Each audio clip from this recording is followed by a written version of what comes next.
গণপরিবহন সংকট ও জনদুর্ভোগ নিয়ে বিস্তারিত জানাতে যোগ দিচ্ছেন আমাদের সহকর্মীরা। কুড়িল বিশ্ব রোড এলাকায় আছেন সহকর্মী রিশাদ হাসান এবং সায়দাবাদে আছেন সহকর্মী ফখরুল ইসলাম। শুরুতেই যুক্ত হচ্ছেন রিশাদ হাসান। রিশাদ, বিআরটিসির সেবা নিয়ে যাত্রীরা কি বলছেন?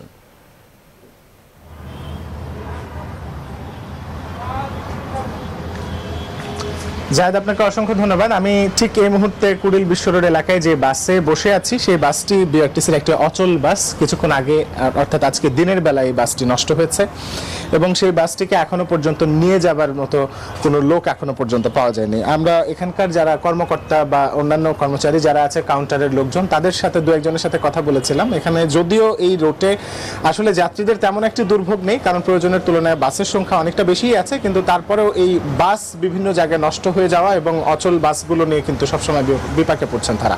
আমরা একজনের সাথে একটু কথা বলতে চাই যে এই বাসটি এখানে কতক্ষণ ধরে পড়ে আছে এবং এখানে কেন নিয়ে যাওয়া হয়নি, কি জানেন আপনারা? এটা আসছে এই যে 10 থেকে 15 মিনিট হয়েছে। এটার একটু পিছনে সমস্যা হয়েছে, পাইপ জ্বালা দিতে গেছে, ড্রাইভার আসলে চলে যাবে পাইপটা। তো কখন নাগাদ লোক আসবে? এই 20 মিনিটের ভিতরে আসবে, 20 মিনিটের ভিতরে যাবে। জি, অসংখ্য ধন্যবাদ আপনাকে। জাহিদ, তিনি জানাচ্ছিলেন যে আসলে কুড়িল বিশ্ব রোডে একদম রাস্তার সাথে যে বাসটি রয়েছে, সেই বাসটি হয়তো কিছুক্ষণের ভিতরে লোক এসে নিয়ে যাওয়া হবে, তবে এখনো পর্যন্ত সে বিষয়ে সুনির্দিষ্ট কোনো তথ্য জানা যায়নি। এই ছিল আমার কাছে এখান থেকে সর্বশেষ। রিশাদ, সঙ্গে থাকুন। যুক্ত হচ্ছেন সায়দাবাদ থেকে আমাদের সহকর্মী ফখরুল ইসলাম। ফখরুল, সায়দাবাদে গণপরিবহনের অব্যবস্থাপনা দেখতে পাচ্ছেন কিনা? অব্যবস্থাপনা নিয়ে কি বলছেন যাত্রী, চালক এবং এই গণপরিবহনের সাথে সংশ্লিষ্টরা?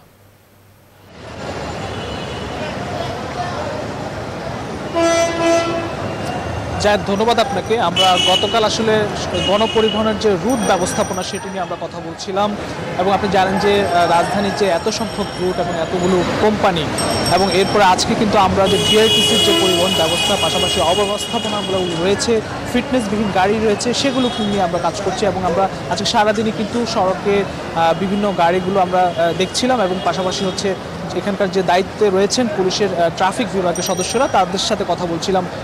অনেক ফিটনেসবিহীন গাড়ি কিন্তু তারা ধরেছেন। আমরা দেখে থাকি যে সায়দাবাদে আমরা যে জায়গাটিতে রয়েছি, এখানেও কিন্তু গণপরিবহন চলছে এবং ফিটনেসবিহীন বেশ কয়েকটি গাড়ি আমরা দেখেছি যে ধরেছে এখানকার যে সার্জেন্ট রয়েছেন, ট্রাফিক সার্জেন্ট।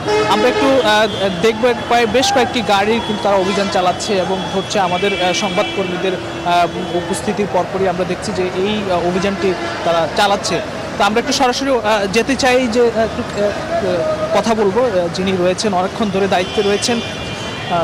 আমরা একটু আপনার কাছে আসতে চাই। আপনি তো দেখছি অনেকক্ষণ ধরে কাজ করছেন, কি পেয়েছেন আসলে? কোনো অনিয়ম বা গাড়ির যে ফিটনেসবিহীন গাড়ি চলাচল করে আমরা দেখে থাকি, আপনাদের বেশ কয়েকটি অভিযান কিন্তু গত 1 বছর ধরে চলছে।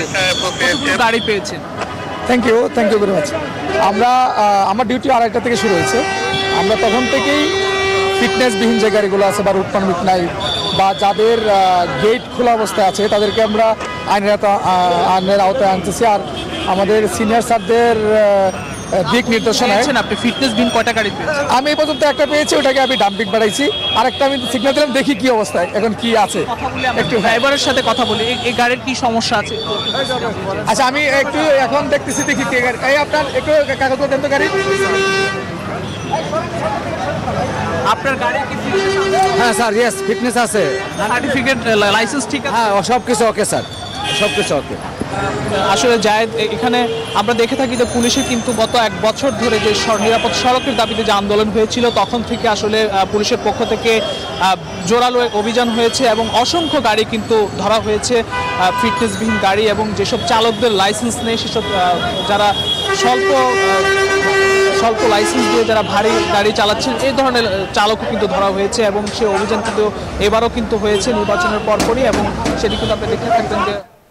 ফখরুল ইসলাম, ধন্যবাদ আপনাকে। ধন্যবাদ রিশাদ হাসান। ফখরুল ইসলাম যুক্ত হয়েছিলেন সায়দাবাদ থেকে, রিশাদ হাসান যুক্ত ছিলেন কুড়িল বিশ্ব রোড এলাকা থেকে, জানাচ্ছিলেন গণপরিবহনের দুরবস্থার চিত্র।